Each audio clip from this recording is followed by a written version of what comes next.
예, 안녕하십니까. 저는 2016년에 연세대학교 전기전자공학과를 정년퇴직한 이용석이라고 합니다.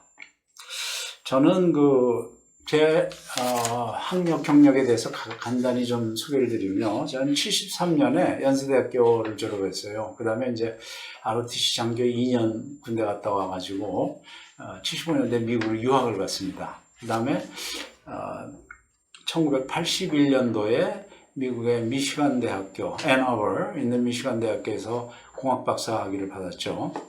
그 후에 이제 실리콘밸리에서 컴퓨터 설계 엔지니어를 한 10년 이상 했습니다. 그 후에 1993년도에 연세대학교 전기전자공학과로 와가지고 거기서 23년간 교수로 근무하다가 2016년에 정년퇴직을 했습니다. 그런데 오늘 제가 이렇게 큰 결심을 하고 유튜브를 만들게 된 이유가 제가 23년 동안 교수 생활을 하면서 여러 가지를 많이 느꼈어요. 그래가지고 이런 거는 사실상 우리나라에서 퇴출돼야 된다. 굉장히 부패하고 그런 걸 너무 많이 와가지고, 그것 때문에 나왔습니다. 제 나이가 70세, 만 70세, 한국 나이로 71세인가요? 그러니까 제가 한 10년 정도 더 살겠죠. 그러나, 마지막은 아니지만 하여튼 이런 늙음하게, 이런 유튜브를 만들어서 실상을 좀 알리고, 그리고, 이런 일이 앞으로 좀 개선됐으면 좋겠다. 이런 순수한 마음에 나섰습니다. 다른 이유는 하나도 없습니다. 저는 연세학교 근무하는 도중에 우리나라 전체의 부패상, 특히 이제 학교에도 그게 엄청 심해요. 그래서 2009년에는 제가 대기업에서 와가지고 저한테 금품 로비를 한 적이 있어요. 그래가지고 그거를 갖다가 그 당시 이제 매스컴에 알리고 그 당시 신문에도 크게 났죠. 그래가지고 제가 뜻하지 않게 국민훈장, 목련장을 받은 적도 있고 그게 또 계기가 돼서 공익신고자 보호법, 그때 국민권익위원회 공무원이 그러더라고요. 교수님께서 그때 이런 일을 터뜨려가지고 그게 계기가 돼서 인권위원회에서 공익신고자 보호법이라는 거를 발의를 했다. 그런 얘기를 들은 적도 있습니다. 현재는 제가 공익제보자들이 모임인 공익제보자 모임의 고문을 맡고 있습니다. 그래서 오늘은 저의 23년 동안 대학 교수 생활을 통해서 제가 직접 경험한 그런 대학의 부패 사례, 그런 걸 한번 말씀드려 보겠습니다. 우리나라의 투명지수, 보통 CPI라고 그러죠. 국제 투명성 기구에서 매년 발표하는 투명지수가 있어요. 그게 39위라고 그래요. 그러니까 세계 180개의 국가를 전부 비교해서 어느 나라가 제일 투명한 거죠. 1위서부터 중에서 우리나라가 39위니까는 우리나라가 낮은 건 아니지만은 중간보다는 높지만은 상당히 부패하다. 그런 걸 아직 느낄 수 있고 저도 그런 걸 많이 느꼈습니다. 그래서 앞으로도 이런 게 좀 향상이 되고 좀 더 투명해졌으면 좋겠다 이런 생각입니다. 우선 제가 1993년도에 연세학교 교수로 임용이 돼가지고 와서 생활하다 보니까는 교수 생활하다 보니까는 우리나라에서 제일 중요하게 여기는 것에서는 입학, 그다음에 전과, 편입, 이렇게 학교에 들어가는 거요. 학교에 입학하는 거 이런 관련된 건데 사실상 이게 굉장히 좀 부패스러운 게 많아요. 그러니까 3, 4년 전에 이화여자대학교에서 정유라, 최순실의 딸 정유라 양의 부정 입학에 대해서 그때 크게 떠들고 결국은 이제 총장하고 입학관리청까지 몇 년 징역형을 받고 그랬죠. 저는 빙산의 일각이라고 생각을 해요. 그런 일이 엄청 많습니다. 물론 나보고 당신이 직접 봤느냐, 당신이 그거를 직접 관련해서 그런 일을 본 어떤 구체적인 증거가 있냐, 이렇게만 얘기를 하는 건 당연히 그런 얘기를 하겠죠. 그럼 저도 그렇게 얘기하면은 제가 구체적으로 아는 증거나 이런 건 없어요. 그러나 누구든지 자기 직업에 관련된 일을 수십 년 하다 보면은 거기에 대해서 혼이합니다. 그 업계, 분야에서. 그래서 보면은 학생들이 수준이 학생들이 많이 들어와요. 수준이 학생이 많이 들어오고 그 교수들 사이에도 그런 얘기 많이 들어요.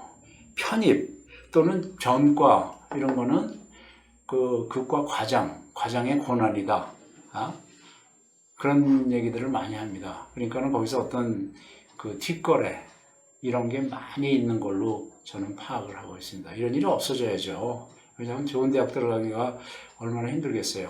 저는 꼭 연세대학교뿐만이 아니고 딴 학교도 마찬가지라고 생각을 해요. 그런 일이 좀 없어졌으면 좋겠다 하는 것이 저의 바람입니다. 그리고 이제 교수 채용 보면은 제가 옛날에 학교 다닐 때 69년부터 73년까지 저는 연세대학교 전과를 다녔는데 그때는 과외 교수가 딱 2명 아니면 3명 있었어요. 3명 있었는데 지금은 연세대학교에서 웬만한 과면은 수십 명. 제가 다니는 있던 과는 제가 은퇴할 때 그때 65명이었어요, 교수가. 그리고 이제 이렇게 교수가 급격하게 많아진 이유가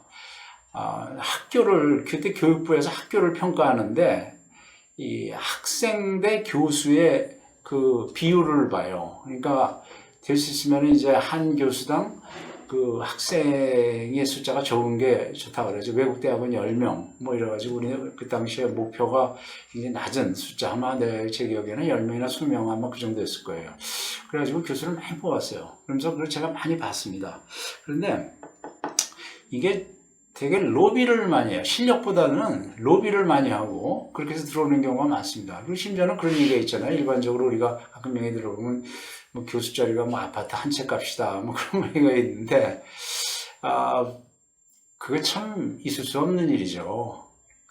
교직을 사고 판다는 게. 최근에도 어느 사학에서 거기서 선생님을 뽑는데 문제를 다 유출해가지고 뇌물을 받고 물질을 다 유출해서 뽑았다 그래요. 전원 그냥 파면 처분하고 그다음에 형사고발되고 그런 경우가 있지 않습니까? 대학교도 크게 다르지 않아요. 그래가지고 어떤 경우에는 진짜 실력 있는 사람이 어플라이 하면 사람이 이제 뽑으려고 공고를 하면은 신청을 하지 않습니까? 지망이 들어오면. 그래서 실력대로 뽑혀 들어오는 경우도 많이 있어요. 그렇지 않고는 실력이 좀 부족하지만 미리 찾아가서 로비라고 이제 뒷거래에 의해서 들어오는 경우도 있고 그런 경우도 많이 있습니다. 이제 임용이 되면은 그때부터는 이 과장이 찾아다니면서 인사를 해라. 그래가지고 원로 교수님들 또는 인사위원들 찾아다니면서 인사를 하러 와요. 거기서 어떤 뒷거래가 거래되고 그러죠. 그런 걸 제가 봤는데 저한테도 찾아오고 그랬어요. 그럼 저 같은 경우는 워낙 성격이 그런 것이 딴 교수들 다 알기 때문에 저 같은 사람은 왕따죠. 가주지도 않고 저는 달라고 그러지도 않고 그렇게 23년 동안 생활을 했습니다. 그러나 많은 교수들이 이제 어떤 신임 교수들은 보면은 자기가 이 학교에서 일생 동안 교직에 있다 보면은 진급도 해야 될 거고 그 다음에 처음에 들어오면은 1년 동안 그러니까 임시직이나 마찬가지거든요. 1년 동안 봐서 사실상 나가라고 그럴 수도 있어요. 그러니까 그런 게 두려워서 먼저 자기가 어떤 금품을 갖추겠다 이런 경우도 꽤 있어요. 그런 경우를 많이 봤습니다. 그러니까 이 실력 있는 교수가 들어와서 실력대로 되는 경우는 그렇게 많지는 않아요. 그리고 미리 로비를 한 대 주고 그런 얘기가 있잖아요. 아파트 한 채 값이다 교수가. 그게 크게 틀리지 않습니다. 굉장히 자기가 원래 돈이 많았다든가 자기 집안이 그런 경우도 있겠죠. 그렇지 않으면은 그걸 어떻게든지 마련해서 그렇게 했는데 그 다음에 그걸 어떻게 하겠어요? 그걸 채워넣어야죠. 저도 그런 얘기 하는 거 봤어요. 들어오는데 어떤 교수가 한 번에 얘기를 하다. 자기는 3억이 깔려있다, 바닥에. 그런 얘기 하는 사람도 있고, 그런 얘기 하는 걸 들었어요. 이게 무슨 뜻이겠어요? 그러니까 그걸 3억을 채워놔야죠. 자기가 쓴 돈을. 채워놓으면 어떻게 하겠어요? 제가 다니는 그 과에서는 연구비가 교수당 한 1년에 2억, 3억, 많은 교수는 한 10억까지도 되는 경우가 있어요. 저도 1년에 한 몇 억씩 됐었죠. 거기서, 어떻게 생각하면 횡령을 해요. 그 횡령하는 방법이 여러 가지예요. 가짜 영수증 만들어내는 거. 그러니까 예를 들어서 장비를 뭘 산다. 그러면 몇 천만 원 장비 뭐 이런 거 필요한 경우가 많거든요. 그러면은 그거를 사지도 않고 전자상가 같은 데 업자를 불러가지고 한 10% 정도 주고 가짜 영수증을 다 만들어내요. 그렇게 만들어내서 그걸 제출하는 경우도 있고, 그 다음에 이제 학생 인건비를 다 모아가지고, 그러니까 적게 주는 겁니다. 학생 인건을 많이 잡아놨다가 주고 적게 주는 거죠. 대부분 이제 그런 일을 박사과정 학생들 많이 시켜요. 어떤 박사과정 학생은 그런 얘기 하는 거예요. 그런 얘기 들었어요. 뭐라 그러냐면, 자기가 박사과정 한 5년 동안 하는 동안에 기억나는 거는 맨날 영수증 정리하는 것밖에 없었다고. 그런 사고를 했는데, 참 이거 현실적으로 있을 수 없는 일이죠. 현실이 그렇습니다. 제가 이 23년 근무하다가 그걸 주변에서 많이 봤고, 그래서 제 경우에는 박사과정 학생들 그런 걸 안 시키기 위해서 영수증 정리하는 따로 직원을 하나 뒀어요. 학생들은 공부만 하도록 저는 그렇게 해서 좀 더 투명하게 하려고 꽤 노력을 했습니다. 그리고 이제 연구과제가 대부분이 그 국가연구과제 이런 게 많아요. 국가연구과제라는 거는 과학이처라든지 과학기술부라든지 또는 뭐 여러 국가기관에서 나오는 연구과제 그런 것도 있고, 그 다음에 개인 기업, 뭐 삼성전자, LG전자라든지 저 같은 경우는 전기전자 분야니까 그런 데서 나오기도 하고 그래요. 그리고 이제 국가 과제 중에서 큰 것들, 뭐 한 몇십억씩, 1년에 몇십억씩 되는 그런 과제에 같이 참여를 해서 하는 경우인데. 그런데 처음 보면은 그런 과제를 갖다 수행하면서 학생들하고 같이 이렇게 연구를 하면서 나중에 보면은 큰 결과가 없어요. 그러니까 결국은 학생들이 열심히 그걸 하기 위해서 공부한 그런 연구한 경험, 공부한 거 그런 건 꽤 있는데 큰 결과가 없어요. 큰 결과가 없고 어떻게 생각하면 많은 돈이 낭비된다. 그런 걸 제가 많이 봤어요. 예를 들어서 국가연구기관 있죠. 국가연구기관에서 큰 과제를 따옵니다. 큰 과제를 거기서는 몇십억짜리를 따다가 그 다음에 조그만 그 기업들, 소기업들 여러 개를 또 모아가지고 거기에다가 그 참여기업 그리고 이제 같은 연구실 해가지고 산학연, 산업계, 학계, 연구소 이렇게 해가지고 하면 이제 서울은 그럴듯하죠. 그럴듯한데 거기서 대부분 경우에 산업계의 조그만 회사들은 돈 세탁하는 회사들이에요. 그렇고 학교에는 조그맣게 한 몇천만 원 줍니다. 그러면 이제 그거 가지고 학생들 인건비 주고, 뭐 학생들 인건비는 일반 기업체보다 훨씬 적기 때문에 한 몇 명의 학생들을 갖다가 충분히 써서 그 연구를 할 수가 있어요. 전 나름대로 열심히 했다고 생각을 하는데요. 그래가지고 그러니까 그 리더는 연구소가 되는 거죠. 연구소의 어떤 연구실, 연구단에서 그거를 주관해서 하는 거예요. 주관해서 하다 보면은 그러면 1년에 한 번 내지 두 번 뭐 이렇게 평가단이 있어요. 평가단이 있어요. 그 평가단이 내려와서 평가를 하거든요. 그러니까 1년에 한두 번만 그 패스를 하고 마지막에 최종 보고할 때 그 패스하면은 그건 끝이에요. 그러면 1년에 몇십억씩 한 뭐 4, 5년 했다 그러면 한 100억 이상 되고 그러잖아요. 그저 100억짜리 과제도 그냥 조금만 하면 그냥 잘 넘어가는 겁니다. 그러니까 제가 옛날에 참여해서 했던 데는 그러잖아요. 그 연구단 단장이 뭐라 그러냐면 다 연구가 끝나가지고 몇 년 동안 연구를 해서 끝나가지고 저희도 뭐 그 참여해서 했죠. 마지막에 심사하기 직전에 자기가 연구 평가위원 명단을 다 받았대. 그러니까 미리 다 교감이 있어가지고 하는 경우가 많아요. 그 다음에 이제 국가에서 주는 일반 기업이나 학교에 주는 연구과제. 작은 거는 신청해서 받을 수가 있어요. 신청하면은 그거는 뭐 공정하게 평가해서 과제를 받기도 하고 그러는데 좀 큰 것들 있죠. 뭐 10억, 20억, 뭐 이렇게 몇십억 되는 거. 기업체들을 하는 거는. 그거는 다 교감이 있어요, 미리. 저도 그걸 옛날에 이의를 제기를 해가지고 몇 번 해봤는데 결국은 그게 안 되더라고요. 안 된다는 게 뭐냐면 워낙 큰 조직으로 하는 거기 때문에 뭐 저 같은 한 사람이 나서가지고 이거 틀렸다 그래가지고 감사원에 하고 그 다음에 이의를 제기하고 그래봐도 안 되더라고요. 그래서 교수는 자관 어떻게든지 돈을 뽑아서 그걸 채워야죠. 자기가 쓴 돈을. 제가 93년도에 연세대학교 처음 와서 처음 놀란 게 있어요. 연구과제를 하나 하는데 학교에서 10%를 딱 떼요. 예를 들어서 1억이다. 그러면 10%를 딱 떼고 90%를 교수의 개인 계좌로 넣어줘요. 그러면 그 교수가 이제 학교에 관련없고 그 교수가 알아서 그 연구를, 과제를 준 그 단체하고 뭐 학재단이라든지 또는 학우지가 알아서 해라. 그렇게 했었는데 그때는 그거 보니까 교수 개인 통장으로 딱 들어와 있고 교수가 인건비도 알아서 책정해서 다 주고 그다음에 이제 뭐 영수해가지고 제출하고 이렇게 하는데 그거 참 너무 허술하다고 생각했어요. 이제 그 후에 그 제도가 바뀌었죠. 그런 거를 상당히 문제가 많이 생기고 그러니까는 카드제라는 게 생겼어요. 그래서 학교 연구처로 그 돈이 들어오면은 연구처에서 그걸 은행 계좌에 넣어놓고 카드를 줍니다. 그리고 카드를 줘가지고 그 카드를 가지고 와서 써라. 그리고 학생 인건비는 직접 또 다 이렇게 학생들한테 전부 입금을 시키고 그렇게 하면서 그게 많이 좋아졌어요. 많이 좋아졌는데 그래도 아직도 보면은 굉장히 허술합니다. 저도 뭐 수십억, 제가 23년 동안 교수 생활하면서 수십억 연구비를 갖다가 받아서 썼거든요. 근데 한 번도 거기서 정산에 이상이 있다고 뭐 연락이 온 적이 없어요. 물론 이제 그거는 제가 어떻게 생각하면 투명하게 썼기 때문에 그렇다 이렇게 할 수도 있지만 다른 교수들도 물어보면은 다 그래요. 그 연구비 때문에 문제됐다는 경우가 거의 없어요. 그게 뭐냐? 그만큼 허술해요. 우리나라 관리하는 게. 그렇게 허술해가지고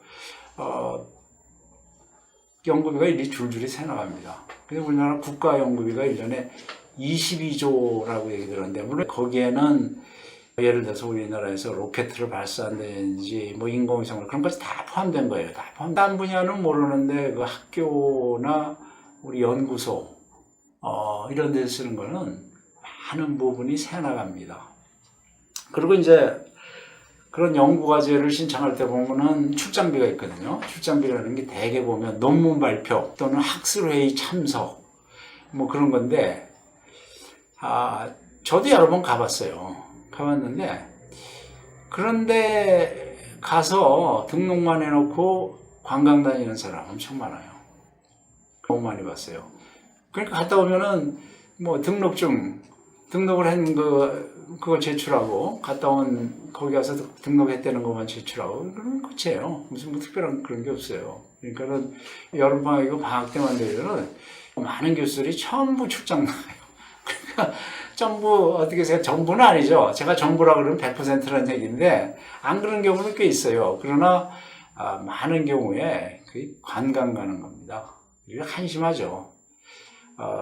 작년에 그 교육부에서 처음으로 뭐 개교일에 감사한다고 그래가지고 연세대학교도 감사를 당했고 그 다음에 고려대학교도 감사를 당했고 그 당시에 뭐 사학비리. 근데 이거 사학비리보다 대학비리라고 봐야 돼요. 그 지금 무슨 사학만 그런 게 아니고 공립학교도 공립대학도 마찬가지예요. 그래가지고 국민들의 세금으로 그 연구비를 줬는데 그냥 쌈짓돈 마냥 이리저리다 해가지고 그래 감시가 그 돈에 대한 감독이 그렇게 소홀해요.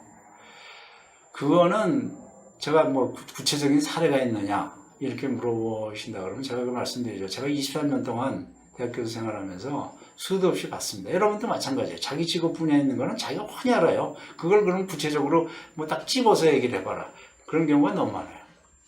그래서 이건 제가 확실히 말씀드리는 거고요. 그래서 정부에서는 사실상 이거를 좀 더 철저히 감시를 해야 돼요. 공무원들을 좀 많이 뽑아서 연구비를 사용한다든지 이런 거에 대해서 좀 더 철저히 감시를 해야 되고, 그 다음에 이제 학교의 그 실험 실습비 뭐 이런 거 있지 않습니까? 그 저희는 공대다 보니까는 실험 실습비가 꽤 있어요. 그리고 이제 과비라는 게 또 있어요. 과비라는 거는 대개 보면은 산업체에서 지원공으로 들어와요. 산업체에서 학생들을 갖다가 연수 보내면서 석사과정 박사하면서 지원공으로 들어오는데 이게 쌓이면은 몇십억까지 쌓여요. 그리고 실험 실습비 1년에 몇 억. 그리고 이제 이런 걸 갖다가 학교에서 그냥 과에다 맡겨놔요. 과장 맘이에요. 과에서 쓰면은 또 과에 무슨 뭐 재정위원회라든가 이런 게 있어가지고 의논을 하고 그래가지고 이걸 어떻게 지쳐 이런 건데 과장 마음대로 써요. 과장 마음대로 쓰다 보니까 나중에 오면 항상 실수비가 다 제로가 돼버리는데 별로 한 것도 없는데, 그리고 과비 같은 것도 몇십억 쌓이면은 그게 투명성이 굉장히 부족합니다. 학교에서는 전혀 감사 안 해요. 여기가 어떤 큰 사각지대라고 생각해요. 우리 학교의 사각지대라기보다 이 우리나라의 그 투명성, 그 부패, 그런데 큰 사각지대라고 생각을 해요. 이걸 좀 더 학교에서는 철저히 관리하고 감사도 하고 그래야 될 것 같아요. 그런데 총장 입장에서 봐서는 그런 걸 자꾸 따지고 뭐 감사를 한다 그러면 교수들이 반발할 거고, 그러면 총장님 입장에서는 다음에 자기가 재산하는데 또 문제 있고, 그러니까 너 좋고 나 좋고 그냥 모른 척 하는 겁니다. 이게 현재 현실이 그래요. 그런데 저는 뭐 연세학교만 얘기하는 게 아니고 다른 학교, 제가 다른 학교에서 교수직은 안 해봤지만 그 분위기는 알아요. 딴 데도 마찬가지예요. 그 다음에 이제 학교의 그 보직 있잖아요. 뭐 총장님이 계시고 그 밑에 부총장, 학장, 연구소장, 병원장, 뭐 여러 가지 보직이 수도 없이 많이 있어요. 근데 2007년에 무슨 일이 있었냐면 그 당시에 정창영 총장인데 이 양반이 그 부인께서 어떤 그 금품을 받고 그때 아마 편입인 걸로 누구를 편입시켜달라고 부탁을 받았어요. 그런데 그 편입이 안 돼가지고 그게 이제 들통이 난 겁니다. 그래가지고 그 당시에 얘기가 뭐라냐면은 그 편입이 안 돼가지고 받은 돈을 갖다가 그 부인이 돌려줬는데 그 돌려준 수표가 딴 교수한테서 나왔다. 뭐 그런 얘기가 있었어요. 그것이 다른 교수들의 보직을 하면서 받은 돈을 갖다가 잘못 돌려줬다. 딴 사람한테 그런 얘기까지 있었어요. 이게 한 가지 예지만 밖으로 드러난 한 가지 이게 이제 빙산의 일각이에요.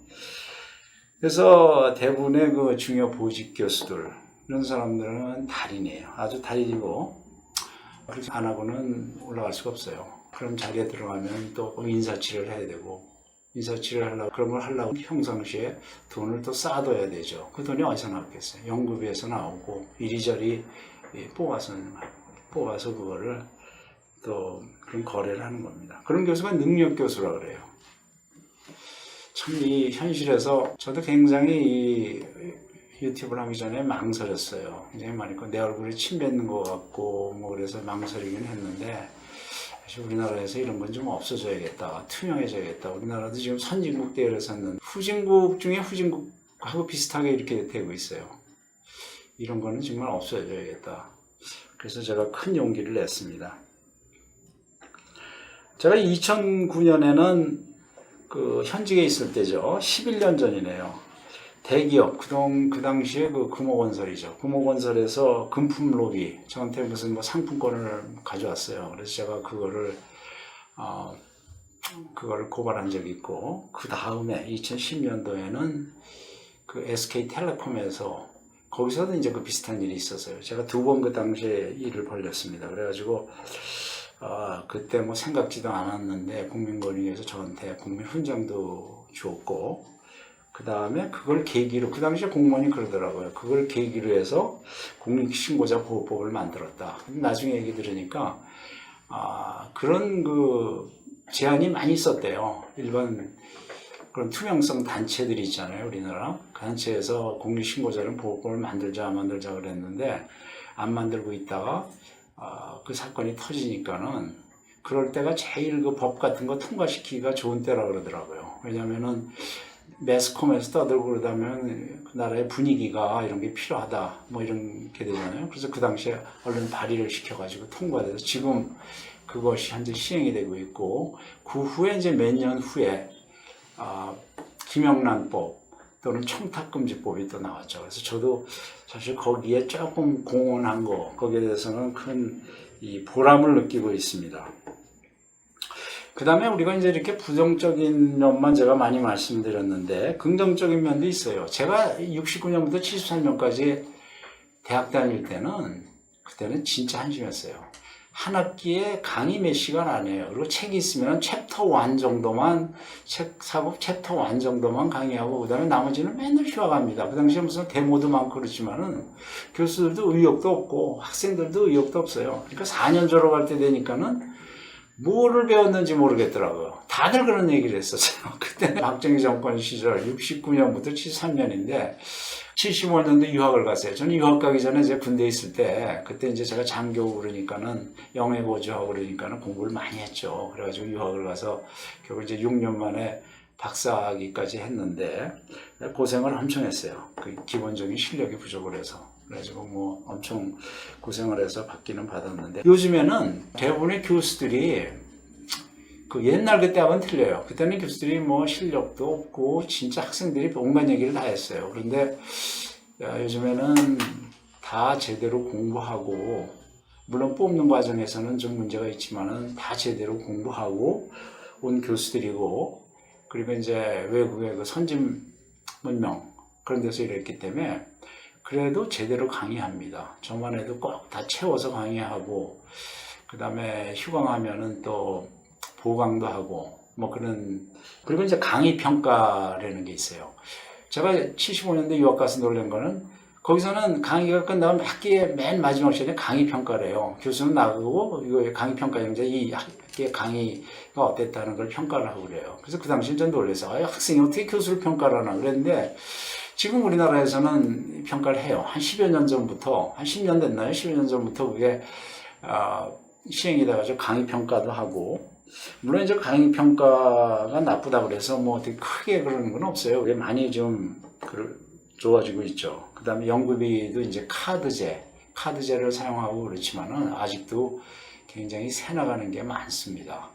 이런 거는 우리가 정부에서 좀 더 신경을 써서 공무원을 좀 더 많이 뽑고 좀 더 철저히 이걸 해야 될 것 같아요. 우리나라 22조 원의 국가 연구개발 사업 예산 중에서 많은 부분이 새나갑니다.